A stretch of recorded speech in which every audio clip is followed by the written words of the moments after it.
By now, we've all seen motovlogs where the camera can pan around from the rider out to the front of the bike, or even get these crazy tiny world type perspectives that blend down into a normal perspective. We've all seen these, and they're all shot on 360-degree cameras. Until now, you really only had one choice when it came to 360-degree video, but that's about to change. This video is sponsored by Cruiseman's Garage Honda Goldwing Maintenance Video Series. Today we're going to take a look at the AKASO 360 camera and a few accessories they sent over for me to test and review. So if you're interested in 360-degree motovlogging, let's take a look at what AKASO has to offer. Before we get started, I want to let you know that AKASO is not sponsoring this video. They did not pay me to make the video, but they did send me this camera to test and review. So let's open it up and see what's inside. First impression is the packaging is very nice, very high quality. And the camera, I pull out here, it's got a little plastic bag. It feels pretty solid. Just looking at this AKASO 360, it reminds me a lot of my Insta360 X3 camera. It's about the same size. The lens, I think, might be a little smaller, but it has the same kind of form factor. There is another box inside that has a few other parts. There is a user guide. This little padded sleeve can be used to protect the camera from damage when you're transporting it. There is a little opening on the side of the sleeve so that you can charge the camera while it's in the sleeve. There is a small microfiber cloth included in the kit that you can use to clean the lenses or the screen. There is a USB-C charging cable in the kit, and the camera comes with two batteries. These are 1350 milliamp hour batteries that AKASO claims will give up to 60 minutes of runtime when you're shooting 5.7K at 30 frames per second. AKASO also sent me a selfie stick and tripod to test out and take a look at. I have to say this looks extremely familiar to a selfie stick that I already own. The stick extends out to almost 4 feet and has a 1/4-20 male thread on one end and a 1/4-20 female on the other. The included tripod stand comes with a small Allen wrench, looks like about 5mm, and it has a very broad base. You can open it up and spread it out. It sits pretty low on the ground, has a 1/4-20 male thread. So you could mount the camera directly to this tripod base, or you could mount the selfie stick like I'm doing here and then put the camera on top of the selfie stick. There is a 5mm, I assume it's 5mm Allen bolt on the bottom of the tripod. I'm not exactly sure what it's for. Maybe you can adjust these legs. Maybe we'll give that a test a little bit later. Let's take a quick look around this AKASO 360 camera. It feels pretty solid. It has a power button on what I would call the right-hand side of the camera. I think that might be the speaker. On the left side of the camera, you've got a little rubber door that opens up for your USB-C cable to charge the camera. There's also a waterproof door on a hinge that opens up, and that is where you will put your battery and your SD card in. There is a little pull tab on the battery, so it makes it easier to remove. There is a 1/4-20 female thread on the bottom of the camera, and the lenses are fixed. I don't see how they would be removable or replaceable. If they were to get broken, you'd probably have to send the camera in for repair. There's a 2.3-inch touchscreen on one side of the camera. So when the camera boots up, you do get a green power light at the very bottom of that screen. And of course, the first time you start it up, you're going to get the setup screen. I'm selecting English language. The screen looks pretty bright, even though I'm indoors right now. It's hard to tell. The touch screen itself is pretty responsive as well. Swiping down from the top of the screen reveals some settings. I think before we go any further, I'm going to need to install the SD card. AKASO sent a 64 gigabyte micro SD card with the camera for me to test. and it will handle up to a 512 gigabyte SD card. And the card is supposed to be installed with the little metal contacts facing outward. With the SD card installed, we're going to turn the camera on and go back into this settings menu. And you can see here there's a lot of different settings, things that you can adjust on this camera. I'm just going to format the SD card I just installed, which went very fast. The wireless connection at the very top of the settings, this is for connecting to the AKASO 360 app on your smartphone, which will let you update the firmware and do a lot of other things. You can adjust the microphone gain from recommended or high.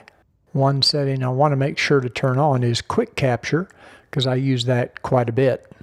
You can also adjust the speaker volume.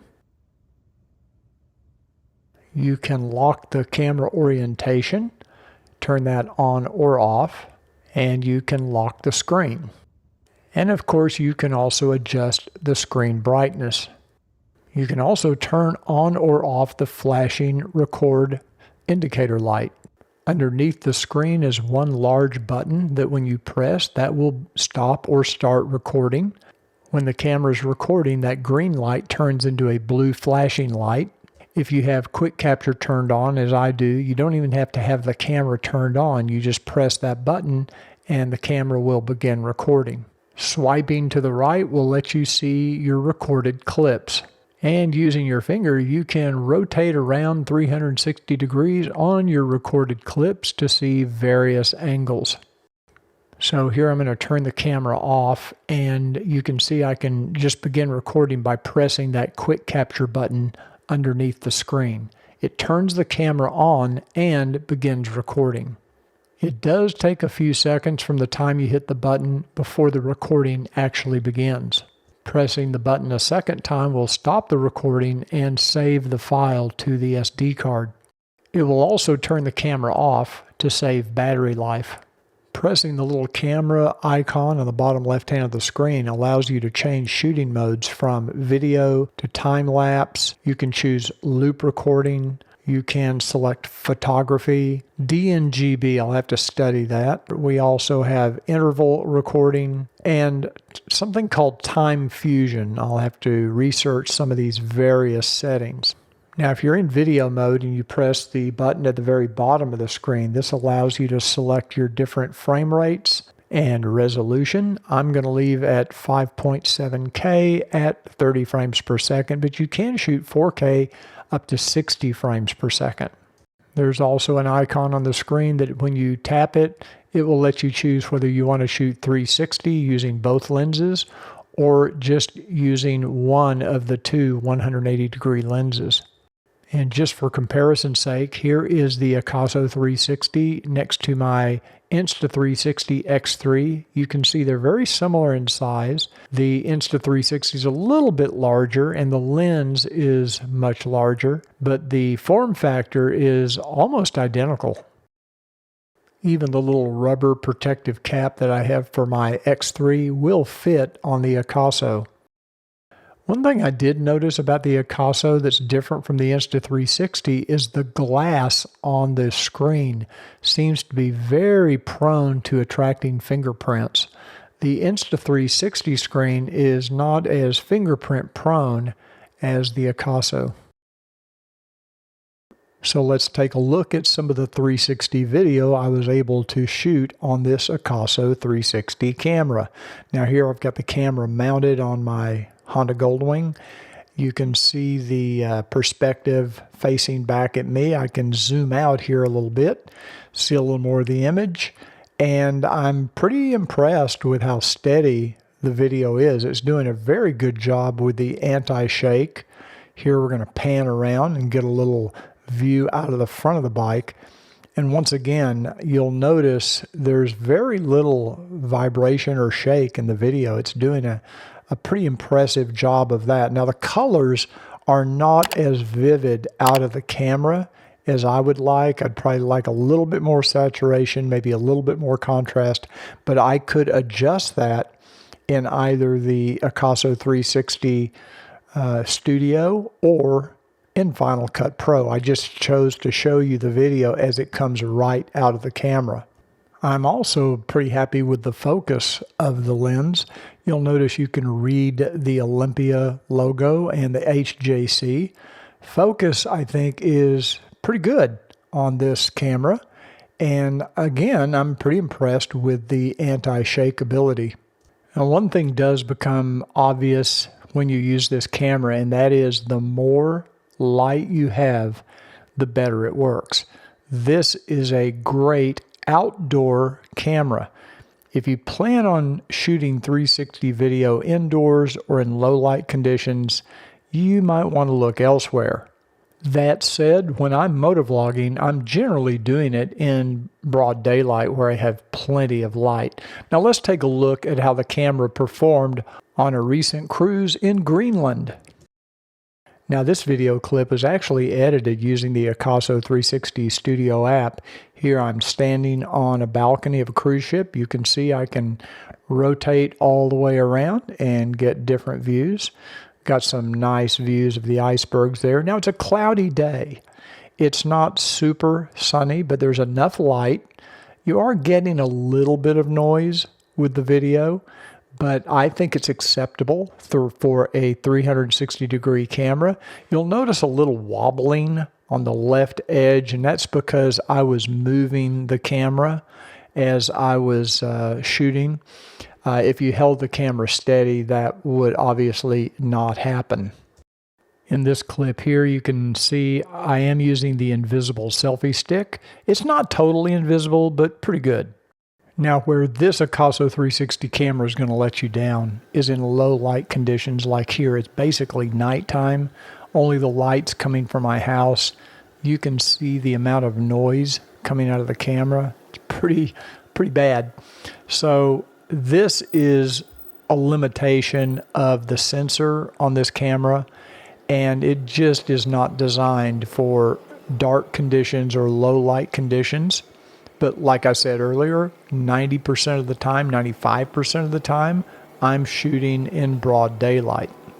So let's take a look at how the AKASO 360 performs indoors with artificial light. Again, it's pretty noisy. If you look at the carpet, you'll see a lot of noise, and it just really needs sunlight to get a good, crisp image.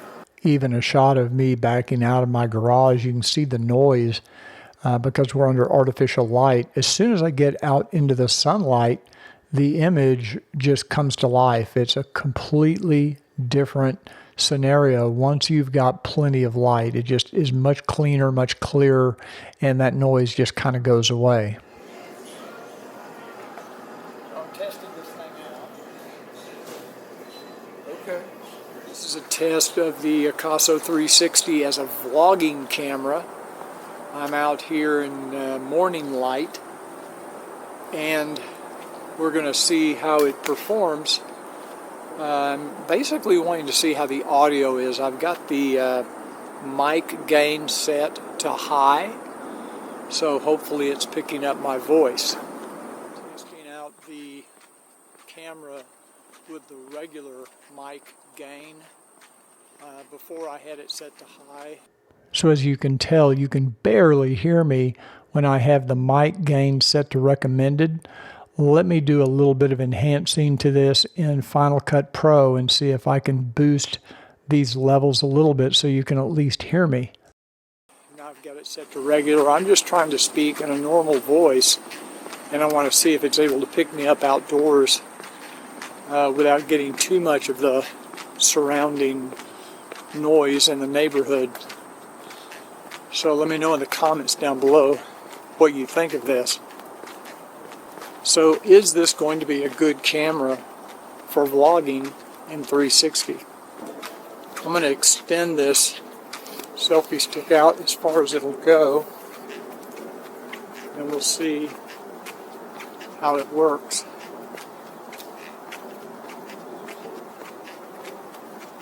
This is the invisible selfie stick. Now it's at about 4 feet.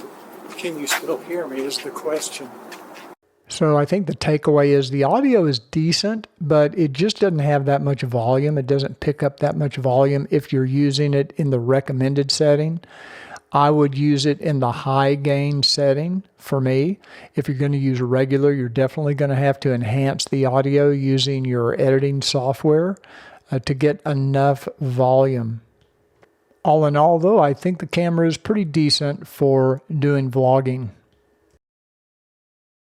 Okay, so now we're going to put the AKASO Studio 360 Studio to the test. Here I have opened the application on my Macintosh, and you can see I have a few other projects. I don't know why this one has a warning on it, but it does. I'm going to create a new project. I have some files. Here are all my files. I've copied them to my laptop. And the ones that are labeled 2025-0804 are the ones I shot this morning. So let's create a project. There's our project, and you can drag the files to open them in this application for the Macintosh. I'm just going to grab all of these files, and I'm going to drag them over here onto this window. And let's see, it says linked media is detected. I'm just going to say merge import. So this is what we come up with. This would be like a 360 degree. This is a video that I shot this morning when I was leaving the house to go to breakfast. And this is a video that I shot inside of Einstein's. I was having coffee with Robert and Dawn, or actually Robert. And I set it up on the tripod on a table just to see how it would work in artificial light. This I wanted to see how it would work in almost no light. Now up here at the top you see panorama and you see reframe. I'm going to use reframe. If I were going to export this for editing in Final Cut Pro, where I could move it around in Final Cut and change the, I could reframe it in Final Cut, I would export it as panorama.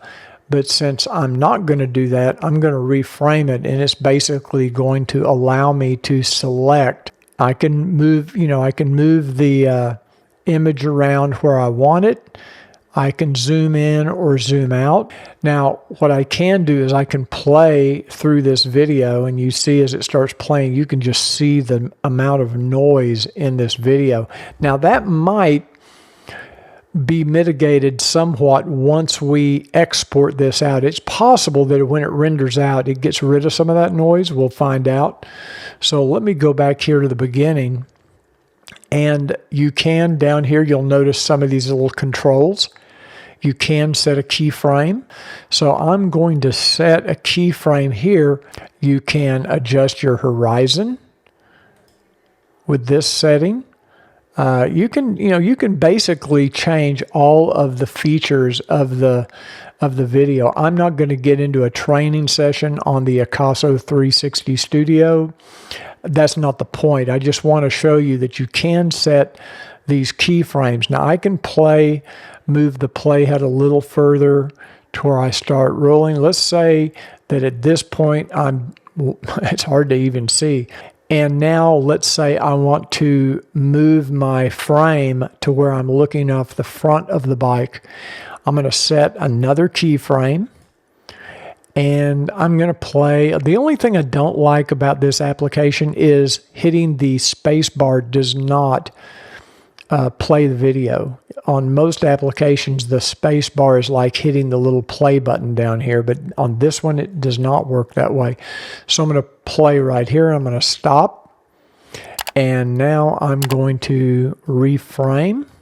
I'm just dragging with the mouse until we're looking straight ahead, and I'm going to set another keyframe. So what that's going to do is between those last two keyframes, it's going to give me that motion that I want, like it's swinging around to the front of the bike like that. Okay, that's good. That's in for. Now, there are some other settings up here on the right we can check. We can turn off the anti-shake or turn it on. Right now, I have it set to horizon steady. I'm going to turn on the anti-shake since I'm on a motorcycle that's moving. There's also stitching. I'm going to go to optical flow stitching because that's what I use in Insta360. I don't know if it means the same thing here. And then you've got some other options where you can adjust your color settings, exposure, contrast, highlights, shadows, all that. I'm not going to get into that. And I'm going to export this out. And I do like this screen. It does give you the resolution. Here's the file name. You can choose a directory where you want to save the file. So we're going to export. Of course, I did reduce the size of the file quite a bit. So, and it does do non-destructive editing. So if I wanted to go back and re-edit another section using different keyframes, I could do that. So AKASO has an app for your smartphone that you can download, and this allows you to change some settings in the camera. If you have an Insta360 app, you're going to see a lot of similarities. Basically, we just connect the camera, and it connects through Bluetooth, I believe, and Wi-Fi. I'm not sure which, or maybe both. But as it connects, once it connects, it does bring up a screen that lets you see the view of the camera, so you can control recording and other functions of the camera from within the app. I'm just showing you real time how long it takes to connect to the camera. Once it opens up, you will have this screen that lets you see what's going on. You can change how this screen appears. And by touching on your smartphone screen, you can scroll around and make the image, you'll reframe the image as it were. And then you can, of course, hit the record button and begin recording. So you can completely control the camera from your smartphone. And of course, you can edit your videos right inside of the app. It gives you several different creative templates that you can use to edit video, and you can then export that video out to your smartphone. So if you're using this for Instagram or YouTube or TikTok, it's got you set up. So what do I think of the AKASO 360 camera? I think it's pretty impressive for the price point. It does a good job with 360 video in daylight conditions. I think for 95% of the people out there, it's going to be more than enough camera to do everything you need to do. The key consideration is light. You have to have a lot of light to get a good image out of this camera.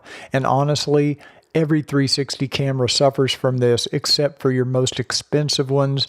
You're talking probably $200 or $300 more for a camera that would get better low light performance. The closest thing I can relate it to would be the Insta360 X3, but even that camera is going to be $100 more than the AKASO 360. You also get the Studio app. I know it works well on the Macintosh. I'm not sure about other platforms.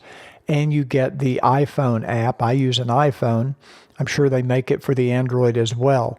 I found both the Studio application and the smartphone app to be very good, very well designed. Overall, the AKASO 360 camera exceeded my expectations. I was not expecting it to have this good of an image quality, this good of horizon management, and also the anti-shake ability really surprised me. I feel like this camera was a pleasant surprise. So if you have any more questions about this camera, please put it in the comment section down below. I'll do my best to answer those questions. I'll also put links in the description of this video where you can order this camera if you're interested. And if you enjoyed this video, do me a favor, give it a thumbs up, and I'll see you on the next Cruiseman's Reviews.